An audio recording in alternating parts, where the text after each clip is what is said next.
Au Togo, les agents de santé sont dans une démarche autocratique sur l'initiative du syndicat national des praticiens hospitaliers du Togo. Ils ont observé jeudi à Lomé une journée de réflexion sur les reproches formulés à leur intention par les autorités et la population. Des comportements marginaux de certains agents qui déteignent sur l'ensemble du système sanitaire au Togo ont été débattus. Pour corriger le tir, il sera instauré des structures de veille dans les centres de santé. Le constat est unanime. Les Togolais n'ont pas une bonne image du personnel soignant qui officie dans les hôpitaux publics. Il lui est souvent reproché un certain mépris, une arrogance exponentielle, une forme dilettantisme et de désinvolture vis-à-vis des patients. Alors, Louis Kamako, vous avez écrit un article sur cela. Je vais vous poser cette question. Qu'est-ce qui peut motiver une telle démarche? Ce qui peut motiver, je crois que l'article le signifie, l'article l'a expliqué, il s'agit d'avoir aujourd'hui un système de santé parfait, performant. C'est vrai que depuis belle lurette, on a constaté que le secteur de la santé est un problème de l'œuf et de la poule. À chaque fois que les agents de santé sortent, c'est pour manifester, c'est pour réclamer leurs conditions, des meilleures conditions de travail et de vie. Réclamer pas mal de choses, décrier les mauvaises conditions dans lesquelles ils travaillent. Le mouvement a encore pris de l'ampleur ces derniers temps, jusqu'à ce que la chef du gouvernement assistée du ministre de la fonction publique, je veux nommer Gilbert Bara, ont rencontré en fait les syndicats ou bien les fédérations syndicales des agents de santé. Donc les responsabilités ont été situées et d'après les informations qu'on a pu glaner ici et là, il a été juste demandé à ces agents-là aussi de jouer leur responsabilité parce que l'État leur a reconnu, comme le disait l'article, il y a pas mal de reproches qui sont faits à leur endroit. On a justement parlé de l'accueil, de manque de formation, de la vente parallèle des médicaments. Donc le gouvernement leur a demandé d'aller sensibiliser votre base sur ces mots-là qui minent votre secteur, qui proviennent de nous. Et en retour, nous aussi, nous allons jouer, nous aussi, nous ferons notre part. Donc je crois que c'est ce qui a expliqué hier la tenue d'une telle journée. Alors tendons-nous vers l'assainissement des agents ou bien du personnel des agents de santé au Togo. Constant Lemou. Je voudrais d'abord féliciter les responsables qui enfin prennent conscience de la nécessité de se jeter la première pierre pour résoudre un tant soit peu le problème des structures sanitaires. Beaucoup d'autorités l'avaient déjà souligné, le problème des structures des soins de santé, c'est moins un problème d'investissement. Il y en a eu suffisamment, mais c'est un problème de gestion et d'utilisation des ressources investies. Aujourd'hui, beaucoup de Togolais, y compris moi, avons peur d'aller demander les soins de santé dans les structures publiques, surtout dans les hôpitaux de référence. Je l'avoue. Et très souvent, lorsqu'on a un cas, il faut d'abord appeler une connaissance qui accepterait de veiller sur votre situation. Sinon, vous arrivez sans connaître personne, eh bien, vous avez toutes les chances de perdre, soit de mourir vous-même si c'est de vous qu'il s'agit, ou de perdre votre parent que vous avez conduit. Ça fait peur. 1. Le mauvais accueil qui démoralise et les malades et les accompagnants. Nous avons vu des malades abandonnés à eux-mêmes au service d'accueil, abandonnés à eux-mêmes, qui ont trépassé. D'autres ont la vie sauve parce qu'ils ont appelé des proches parents qui sont venus les récupérer pour les envoyer dans les cliniques. Nous avons constaté, malheureusement, la mort récemment d'un jeune médecin abandonné à lui-même parce qu'il souffrait d'insuffisance rénale, pardon, d'insuffisance respiratoire. Et pourtant, les analyses de Covid ont donné des résultats clairs qu'il ne souffrait pas de Covid. Mais ses collègues l'ont laissé mourir. Au CHU Sylvanus Olympio. Qu'il a Covid-19, on pense qu'il a Covid-19. Il avait tous les résultats d'analyse. Est-ce à dire qu'aujourd'hui, quand quelqu'un souffre d'insuffisance rénale, il faut l'abandonner? Je connais un cas qui s'est fait sauver dans une clinique privée. Parce qu'au CHU Sylvanus Olympio, la dame a été laissée à elle-même. Personne ne l'approchait. Il y a problème. Ça, ce n'est pas un manque d'investissement en ressources financières. C'est un comportement. Si les praticiens de la santé ont pris conscience de se remettre en cause, peut-être c'est une bonne chose si ça améliore vraiment l'accueil et les prestations de services dans nos hôpitaux. Le vol des médicaments, la vente parallèle. Ceux qui vendent les produits parallèlement, ils ne les achètent pas. Ce sont des produits volés. Volés chez les patients et les accompagnants. On vous donne une ordonnance, vous l'honorez. À peine le malade reçoit un premier soin, tout le traitement qui a été prescrit pour plusieurs jours disparaît. Et on vous le revend. Oui. Mais c'est du scandale. Et moi, personnellement, je préfère aller vers une structure de santé périphérique plutôt que d'aller dans les hôpitaux de référence. Franchement, il y a problème. Est-ce que c'est dû à la formation? Est-ce qu'il y a des modules pendant la formation de ces médecins, ces praticiens de la santé? Est-ce qu'il y a des modules sur l'accueil, sur la déontologie du métier? Je me pose cette question. L'accueil seul guérit en partie. Bien sûr, l'accueil rassure. Oui. Ça rassure et le malade et les accompagnants. Parce que là, on a confiance qu'on va guérir. Mais lorsque, à l'arrivée, on est d'abord démoralisé par un abandon total, ça pose problème. Et il y a eu trop de morts. Alors je dis, il faudrait que les Togolais prennent conscience qu'il y a un droit qu'on ne pratique pas. La plainte. Il faut que les Togolais se plaignent contre les structures de soins. Qui devrait vous accueillir? Est-ce qu'il vous a accueilli? On porte plainte contre la structure et la structure revient porter plainte contre l'agent indélicat. Ce qui ne se fait pas. Et même la compétence aux soins. Il n'est pas rare de voir des agents tuer des malades parce qu'ils ont raté la prescription, ils ont raté le soin qu'il fallait donner. Des injections intraveineuses qui deviennent des injections intramusculaires. Bref, de n'importe quoi. On accueille un malade sans aucune analyse préalable, on lui suspend le sérum glucosé, alors que c'est un diabétique. Il y a eu trop de cas. Il y en a eu trop. Oui, si les praticiens de la santé peuvent vraiment prendre conscience, mettre vraiment en place des structures de veille, vraiment, ça va aider tout le monde. Parce que c'est tout le monde qui est victime. Avant de vous donner la parole, on va prendre la température également du doigt. Je vais juste allez-y. apporter un peu de l'eau au moulin de M. Lemou. C'est vrai ce qu'il dit sur l'accueil. C'est ça, je pense que on doit couper la poire en deux. La responsabilité est située à tous les niveaux. Tout à l'heure, je parlais... Notamment à quel niveau? Quel est-ce, bien sûr? Au niveau du personnel soignant ou bien au niveau de l'État. De l'État. Parce que quand on parle d'accueil, avant que vous n'accueilliez quelqu'un, que vous-même vous soyez dans de très bonnes conditions. C'est pas pour rien que quand vous allez chez quelqu'un, on vous dira, en fait, tu suis certaines portes ou bien au portillon de certaines maisons, on vous dit, ou bien de certains bureaux, l'une n'arrive ici, ou bien pas de visite imprévue.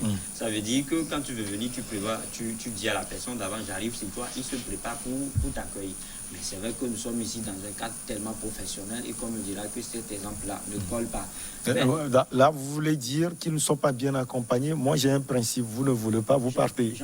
Alors, si vous voulez faire le travail, surtout un travail de santé, il faut être là. Oui, c'est vrai que le serment d'Hippocrate qu'il prête fait partie, ou bien fait mention, fait allusion. Mais c'est-à-dire que quand vous arrivez dans les hôpitaux, l'agent qui va vous accueillir, vous prenez par exemple, vous accueillez à la maternité, ou bien vous voulez, en fait, vous arrivez dans une maternité, on vous dit souvent, ce qu'on dit souvent pour nos hôpitaux publics, c'est qu'ils sont en manque de lits. On n'a pas de plateau technique. La sage-femme qui est là-bas, qui est déjà débordée, parce qu'il y a des mamans ou bien des femmes qui sont au sol, et d'autres personnes ne continuent pas à arriver. Ça veut dire que le nombre s'augmente, mais elle est le seul qui doit pouvoir s'occuper de tout ça. Quel type d'accueil elle peut vous réserver? L'accueil ne peut être que mitigé. C'est de ça qu'il s'agit. C'est-à-dire que quand les conditions ne sont pas réunies, c'est les patients, c'est la clientèle qui fait les frais. Donc, et ça, c'est grave, parce que ce sont des cas. Oui, c'est la santé. Aujourd'hui, par exemple, nous sommes dans une situation coronavirus où le seul technicien qui est au laboratoire est obligé de manipuler peut-être 1000 échantillons. Donc ne soyez pas étonnés qu'à un moment donné de la journée, il ne vous donne que les résultats qui lui passent par la tête. Il fait ce test, il dit cela, ce test est positif et négatif, c'est-à-dire que bon, l'essentiel c'est que les résultats soient pour que lui, il s'en débarrasse. C'est aussi ça, l'épuisement du personnel. Il faut qu'on mette tout ça. C'est pour ça que je dis que la responsabilité est la partagée. C'est vrai que nous sommes dans les hôpitaux et qu'on nous dira que on va essayer les approches de solutions tout à l'heure. 10% le patient. Nous allons mettre sur pied des observations de veille par les pairs qui seront des structures dans les centres et qui vont être saisies par les usagers si on note qu'il y a des défaillances et autres comportements qui ne sont pas orthodoxes et autorisés. Ce sont les propos de Dr Tcholignanou, secrétaire général de Sinfo. Vous pensez que déjà on essaie de mettre les garde-fous pour éviter tout cela? Non, félicitations au Sinfot, le docteur Tcholignanou et son équipe, depuis David Doucet. Ce qu'ils font au sein du Sinfot, c'est un grand travail. Et je vais parler du corps médical, vous savez. Et aujourd'hui, moi, sincèrement, personnellement, je suis très fâché et puis ahuri lorsque je vois le comportement de certains praticiens. Parce que nous, c'est de la famille des praticiens. On a vu tout le sacerdoce que les gens sont donnés, parfois même nos maisons. On peut prendre ta chambre tout à l'heure à la maison parce qu'un voisin est arrivé avec son enfant malade, on ne peut pas l'évacuer directement à l'hôpital. Un enfant libère son lit, on installe le patient là-bas, les parents mettent la main dans la poche, aller chercher des produits, on court de gauche à droite, on sauve les gens. À la maison, avant de dire qu'on évacue la personne vers le centre hospitalier. Mais aujourd'hui, ce qui nous arrive dans des centres, comme le mot l'a dit, si tu n'as personne, tu es foutu. Et c'est toujours des interventions. Il faut toujours trouver quelqu'un à qui fait signe que j'ai telle personne qui est ici. Et c'est pratiquement tout ce qu'on fait régulièrement parce que les gens vous connaissent, ils savent que telle personne doit avoir forcément des médecins ou des praticiens sous la main. Donc, même avant de bouger pour aller à l'hôpital, vous êtes informé que je vais à l'hôpital et vous êtes obligé, et vous devez le faire, et tisser, mettre les gens dans les réseaux. Donc, le problème, le tort est beaucoup partagé. Comme lui l'a dit. Oui, qu'il y a beaucoup d'infrastructures ou bien beaucoup d'investissements, mais les investissements qui ont été faits ne répondent pas aujourd'hui à nos structures sanitaires.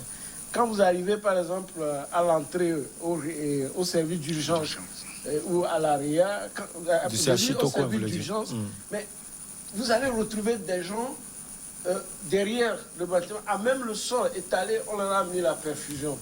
Ça veut dire qu'il n'y a pas de place pour admettre des gens, ou bien des patients sont obligés de rester dans le fauteuil comme ça jusqu'au petit matin. Le même étalé, quand la salle s'est pleine, c'est dehors, à l'air libre, là, sous les choses. Il y a ça qu'on constate.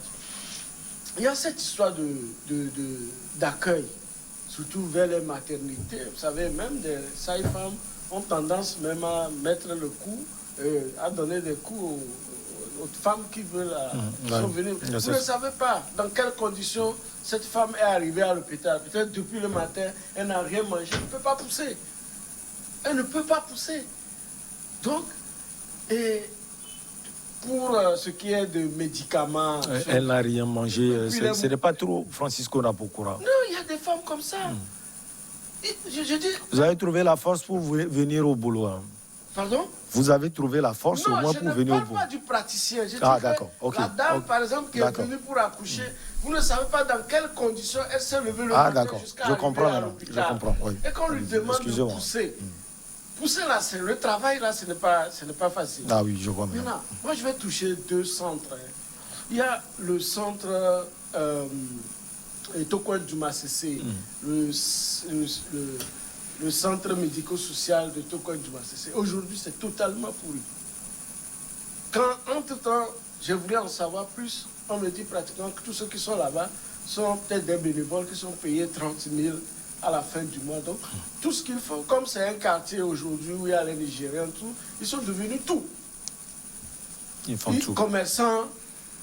Et puis, quand vous arrivez, le soin n'est pas approprié. Vous êtes une personne qui rentre là-bas, la maladie, disons, pour laquelle elle vient, la maladie va s'aggraver, il faut aller ailleurs. Est-ce que vous voyez? Alors qu'on vous prescrit, on vous met des sérums, on vous met des trucs dans le corps, sans vérifier véritablement de quelle pathologie, même après les analyses.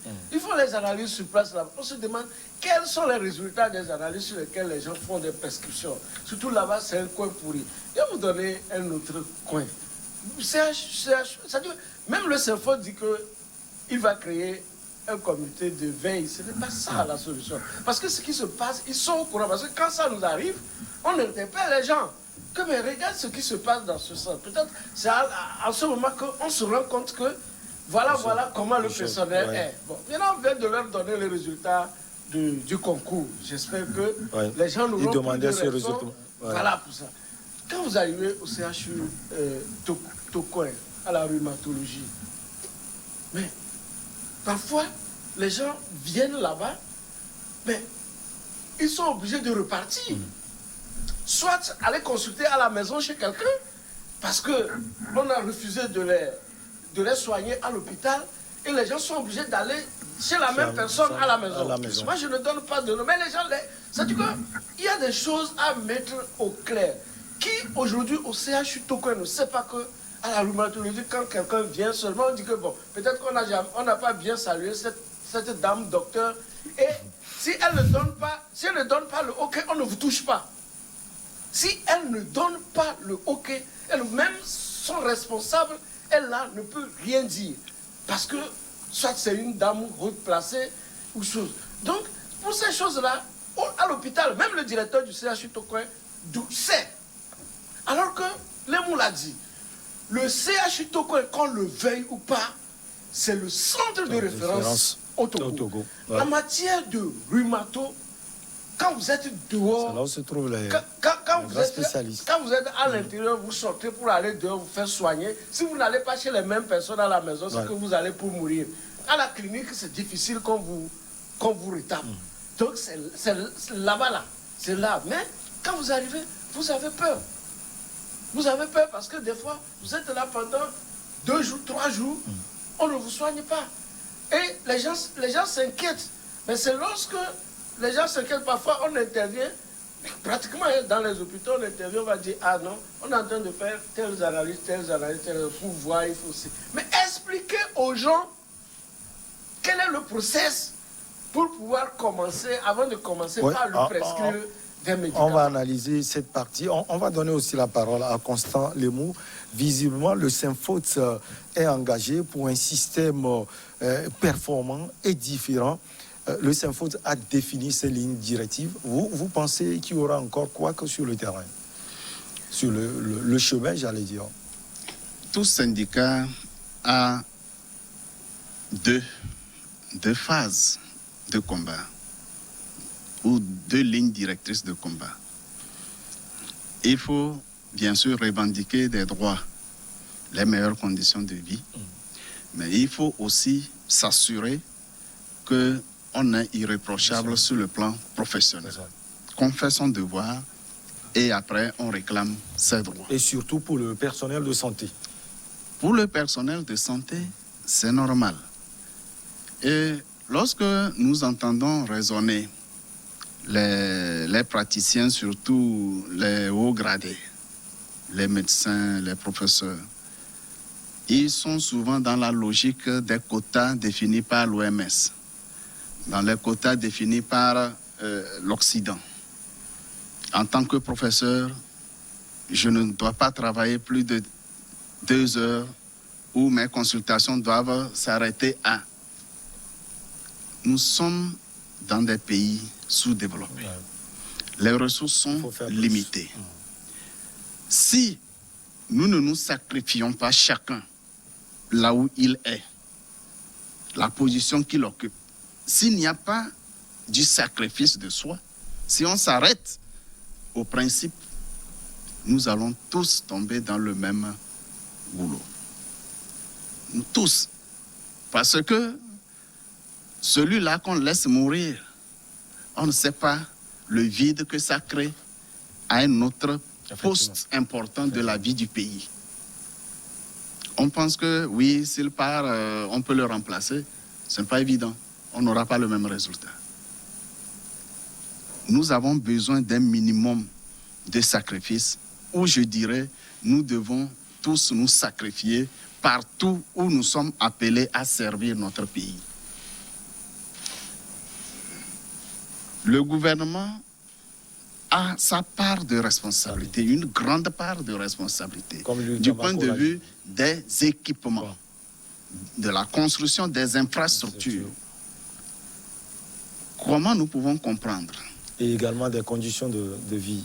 Comment pouvons-nous comprendre depuis plus de 2 ans ou depuis plus d'1 an où la morgue est opérationnelle, complètement rénovée? Les résultats sont bons. Est-ce que nous avons plus intérêt à bien conserver les morts plutôt qu'à prendre des dispositions pour faire traiter les malades, pour qu'ils vivent? Si la morgue et le laboratoire ont été des structures tests de contractualisation, les résultats sont bons. Pourquoi il ne faut pas rapidement étendre la contractualisation à tous les autres services? Pourquoi ne pas le faire, donner un investissement conséquent, contractualiser donc la gestion des services pour avoir un meilleur rendement? Ça, c'est de la responsabilité du ministre de la Santé. Et de l'ensemble du gouvernement. Si nous avions tous ces équipements, on n'aurait pas eu besoin de dépenser des centaines de millions pour évacuer les privilégiés vers les meilleurs soins en Occident. Faisons comme Patrice Talon, qui refuse que la minorité bénéficie des ressources pour se faire soigner en Occident. Pendant ce temps, la majorité de la population a besoin d'un minimum pour se faire soigner, mais ce minimum manque. Pourquoi? Les compétences, il y en a. Au plan national, il y a des médecins compétents qui ne sont jamais recrutés par l'État. Quand nous disons que des malades abandonnés dans les hôpitaux de référence sont récupérés, soignés dans les cliniques, ce sont des médecins compétents qui les prennent en charge. Ça veut dire que les compétences sont là. Les équipements dans les privés, il y en a suffisamment.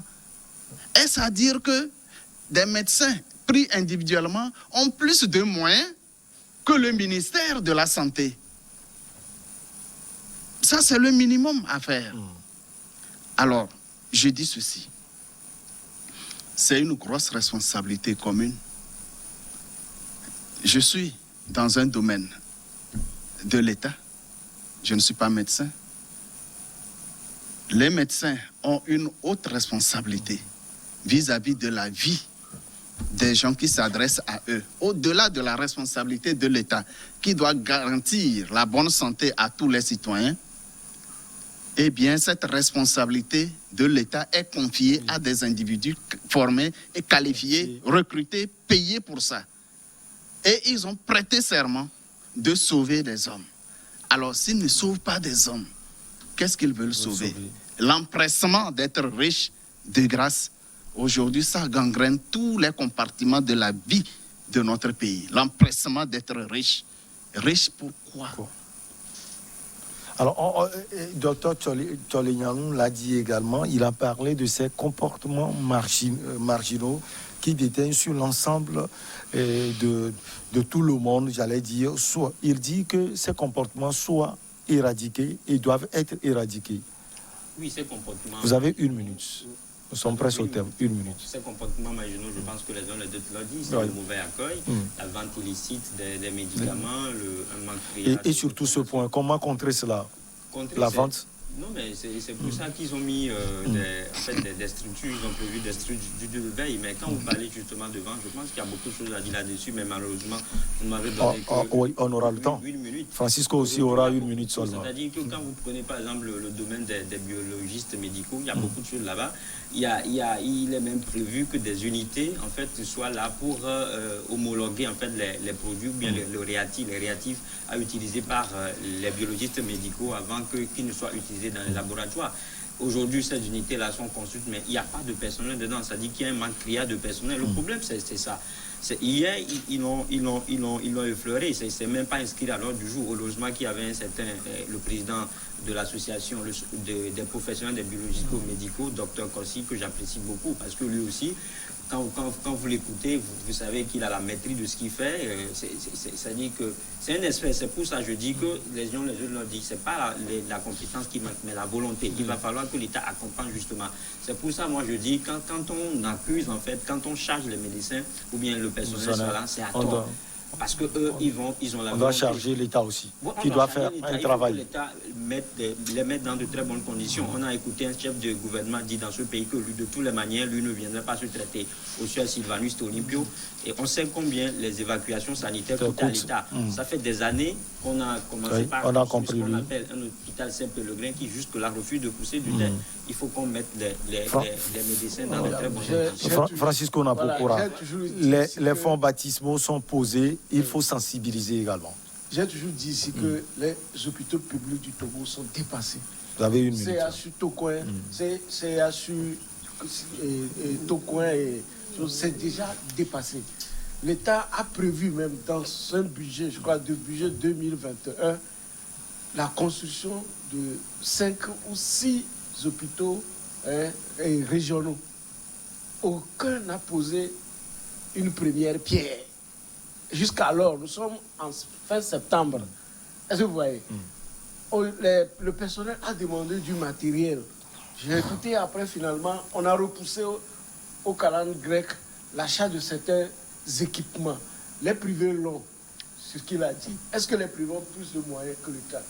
La morgue, on l'a rénovée parce que la morgue, même quand elle était anciennement en fonction, était le maillon le plus rentable en argent.